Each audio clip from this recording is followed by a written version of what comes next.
Hi there, AK Guy here. Manufacturers have tried all sorts of methods to get rid of bezels on their phones, from notches to cutouts and even completely removing the front-facing camera.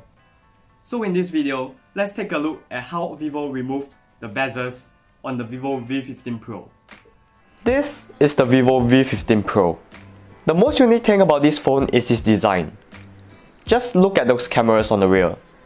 While most manufacturers try to make the unglamorous camera hump as small and subtle as possible, Vivo went ahead and embraced it, making it much wider than needed.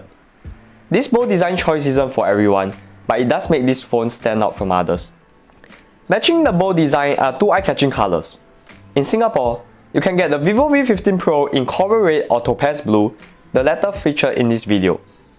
Gripping the phone in my hand felt great thanks to the curved sides on the rear, and the positioning of the buttons felt natural. On top of the usual volume and power button, both located on the right, we also have a shortcut button on the left for the Google Assistant. Another really uncommon design choice that Vivo made would be the SD card tray. Like many modern devices, this has a SIM tray with two slots for nano SIM. But there is also a dedicated SD card slot, accessible via a separate tray on the left side of the device. The last aspect of the design that stands out from others is the pop-up camera. The hidden selfie camera features a motorized mechanism that pops up whenever you need it. It is surprisingly quick, and using it for face unlock feels almost as fast as the in-display fingerprint scanner. This enabled Vivo to achieve a 91.64% screen-to-body ratio with no notch or cutout in the display. Watching videos and gaming on the 6.39-inch AMOLED display provides a very immersive experience. Overall, I'm really pleased with what Vivo has done with the V15 Pro's design, with the exception of the micro USB port at the bottom. Yup, micro USB.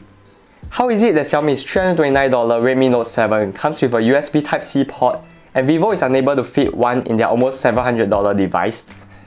Powering the Vivo V15 Pro is a Snapdragon 675 processor, and while it isn't the best that you can get at this price range, it is enough to satisfy anyone but the most hardcore mobile gamers. PUBG Mobile ran with mostly smooth frame rates at HD graphics, the highest available for this device right now. In benchmarks, it does quite a bit better than the Snapdragon 660 in the Redmi Note 7, though it's nowhere as high as the flagship Snapdragon 845 in the Pocophone F1. Now, to the cameras. On the rear we have a triple camera setup. The top camera is a 5MP sensor used for depth sensing in bokeh mode, but the edge detection isn't very good to be honest. The middle camera is an 8MP sensor with wide angle lens, and its wide angle is comparable if not identical to the Huawei P30 Pro.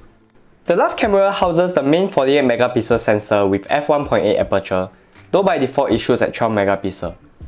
Photos turn out great even under low lighting conditions, be it a little noisy. There is also a night mode that works quite well when there is minimal lighting. This thing can record up to 4K videos, but you only get stabilization when recording up to 1080p. Stabilization is fantastic for EIS, but there is a bit of blur when there isn't enough light. You can also record in wide angle. The retractable selfie camera is 32MP with f2.0 aperture and it is pretty good. A common issue with selfie cameras is dynamic range, but that is not an issue if you turn on HDR on the Vivo V15 Pro. While it's still not comparable to the rear cameras, it is very impressive. The battery is 3700 mAh and the endurance is pretty good. On moderate to intensive usage, playing PUBG and watching videos, I was able to drain it down to 19% by 10 PM with a screen on time of 6 hours and 13 minutes. Vivo V15 Pro supports dual engine fast charging, which from my testings charges the phone from 1% to full in about 2 hours and 10 minutes. No matter how good the hardware is, what determines whether you enjoy using a device is often the software. Vivo V15 Pro runs FunTouchOS 9 on top of Android Pie out of the box. And while it is a huge upgrade from previous versions of FunTouchOS, it is still the thing about this phone that prevents me from recommending it to more people. FunTouchOS is very feature-packed, and admittedly, many of its features are actually quite useful. But the execution for most of them falls short of perfection. For example, the smart button can carry out 3 different tasks and you can customize them, but you are restricted to just Google-related features. Also, who thought it was a good idea to put these settings under the label Jovi, which means nothing to the user? The camera app is very capable, but its UI is just so cluttered I did not want to mess around with it.